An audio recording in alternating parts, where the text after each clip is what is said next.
السلام علیکم ورحمۃ اللہ وبرکاتہ۔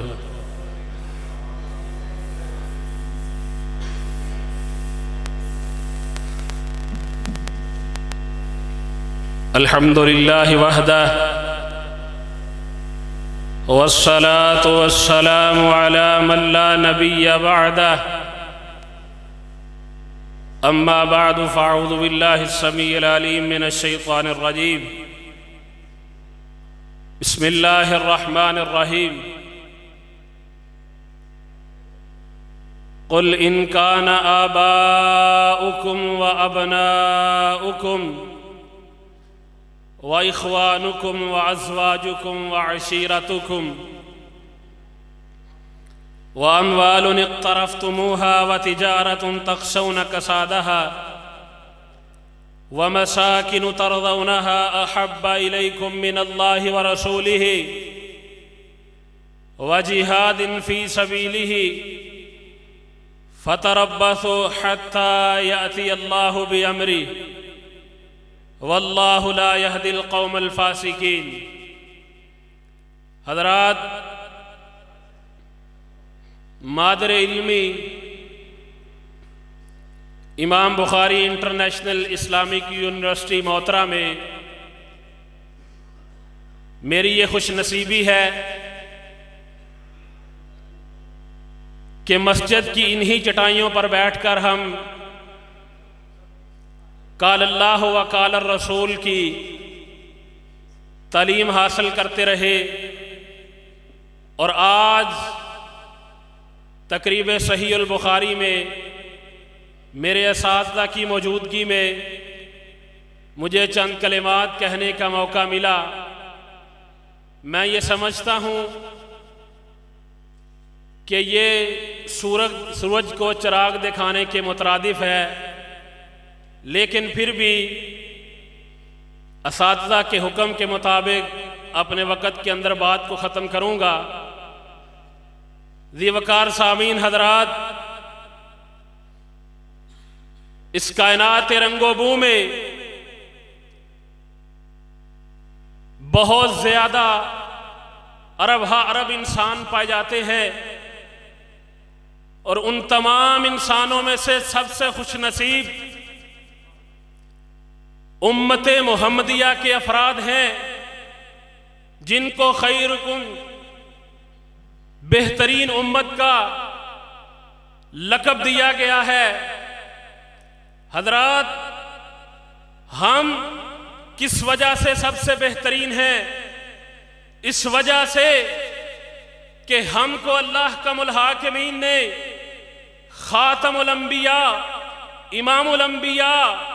خطیب الانبیاء جناب محمد مصطفیٰ،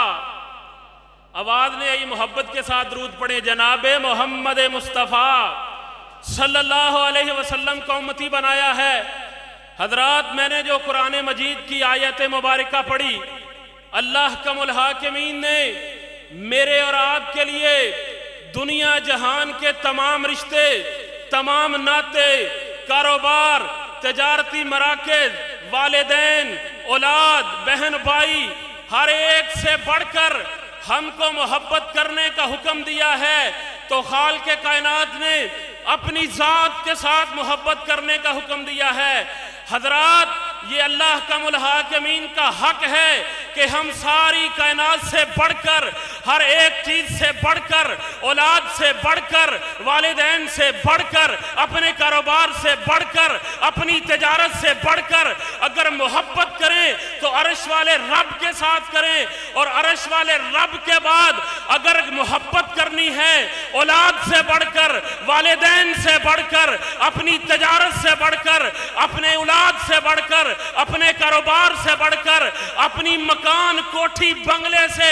بڑھ کر اگر محبت کرنی ہے تو آمنہ کے لال کے ساتھ کرنی ہے۔ اس کی وجہ یہ ہے کہ رب کعبہ کی قسم، امام الانبیاء جناب محمد الرسول اللہ صلی اللہ علیہ وسلم فرماتے ہیں، لا یؤمن احدکم حتی اکون احب الیہ من والدہ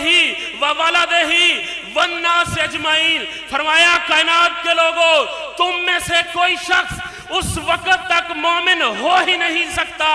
جب تک وہ اپنی جان سے بڑھ کر، وہ اپنی اولاد سے بڑھ کر، وہ اپنے مال سے بڑھ کر، اپنی تجارت سے بڑھ کر، اپنے کاروبار سے بڑھ کر، حتیٰ کہ والناس اجمعین ساری کائنات سے بڑھ کر جب تک ہم امام الانبیاء کے ساتھ محبت نہیں کرتے ہمارا ایمان مکمل ہو سکتا۔ اور آئیے محبت کرنی کس طرح ہے۔ آخری بات عرض کروں، بر صغیر میں پاک و ہند میں نا انگریز کی حکومت تھی، تو انگریز افیسر برطانیہ سے آتے جاتے کسی کا تبادلہ ہو گیا، ادھر آ گیا واپس چلا گیا۔ ایک افسر کا تبادلہ ہوا ادھر بر صغیر پاک و ہند میں، اس نے آتے ہوئے نا اپنے کولیگ سے، اس افسر سے پوچھا جو حال ہی میں بر صغیر سے واپس گیا تھا، اس نے کہا مجھے مسلمانوں کے بارے میں کچھ بتاؤ، یہ کیسی قوم ہے؟ حضرات آخری بات میں آپ کو سلام کرنا چاہتا ہوں۔ اس نے کہا وہ تمہاری غلامی بھی قبول کر لیں گے، وہ اپنا مال بھی قربان کرنا گوارا کر لیں گے، اپنی اولاد کو بھی قربان کروا لیں گے، حتیٰ کہ وہ اپنا سب کچھ قربان کر لیں گے، لیکن کبھی بھول کر بھی ان کے نبی کی ذات پر حملہ نہ کرنا، کبھی بھول کر بھی ان کے نبی کی ناموس کی طرف نہ دیکھنا۔ اس نے کہا وجہ کیا ہے؟ اس نے کہا وہ سب کچھ لوٹا دیں گے، سب کچھ قربان کر دیں گے، لیکن اپنے نبی کی ناموس پر آنچ نہیں آنے دیں گے، اور وہ ساری کائنات سے بڑھ کر محبت کرتے ہیں تو امام الانبیاء سے بڑھ کرتے ہیں۔ حضرات آخری بات، غازی علم الدین شہید جب اس نے ہندو راجپال کو، گستاخ رسول پبلشر راجپال کو موت کے گھاٹ اتارا، اس وقت بھی بر صغیر میں انگریز کی حکومت تھی، عدالت میں پیش ہوا، اقبال جرم کیا، جج نے موت کی سزا سنائی۔ حضرات توجہ فرمائیے،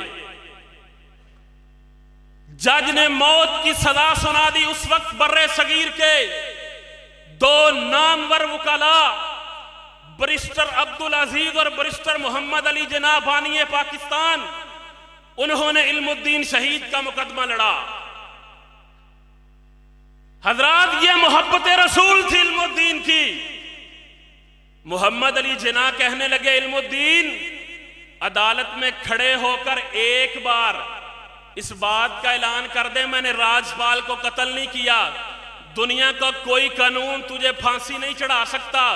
موت کی سزا نہیں سنا سکتا۔ علم الدین شہید کہنے لگے محمد علی جناح آپ نے کیسی بات کی ہے، میری 100 جانیں بھی ہوں، رب کعبہ کی قسم مجھے رب جان عطا کرتا جائے میں نبی کی ناموس پہ قربان کرتا جاؤں۔ اور علم الدین شہید نے کہا، حضرات اس کی ماں ملنے کے لیے آئی، کہا بیٹا میں نے تو تیری شادی طے کر دی تھی، چند دن کے بعد تیری برات اٹھنے والی تھی۔ اس نے کہا ماں کیا تجھے یہ بات پسند نہیں کہ تیرے بیٹے کی برات جنت کی حوروں کی طرف اٹھے؟ حضرات آئیے اس بات کا عہد کیجئے، رب کعبہ کی قسم ہم بطور مسلمان، بطور مومن اور اس بات کا اعلان کر دینا چاہتے ہیں، یہ میری جماعت کا، یہ میرے مسلک کا عقیدہ ہے، یہ ہمارا اعلان نوٹ کر کے لے جائیے، رب کعبہ کی قسم ہم جیل کی کال کوٹری کو برداشت کر سکتے ہیں، ہم ہاتھوں میں ہتھکڑی گوارا کر سکتے ہیں، ہم پیروں میں بیڑی کو گوارا کر سکتے ہیں، اپنے سینے کو گولیوں سے چھلنی کروانا گوارا کر سکتے ہیں، ہم بیٹے ذبح کروا سکتے ہیں، ہم اولاد قربان کر سکتے ہیں، ہم والدین قربان کر سکتے ہیں، ہم ماں باپ قربان کر سکتے ہیں، دنیا ساری قربان کر سکتے ہیں، لیکن اپنے نبی کی محبت پہ کوئی آنچ آنے دے سکتے؟ ذرا سارے جواب دیں، اپنی نبی کی ناموس پہ آنچ آنے دے سکتے؟ ہاتھ اٹھا کے جواب دیں، اپنے نبی کی عزت پہ کوئی حملہ برداشت کر سکتے؟ اللہ مجھے اور آپ کو نبی کا صحیح معنوں میں محب بنائے۔ السلام علیکم۔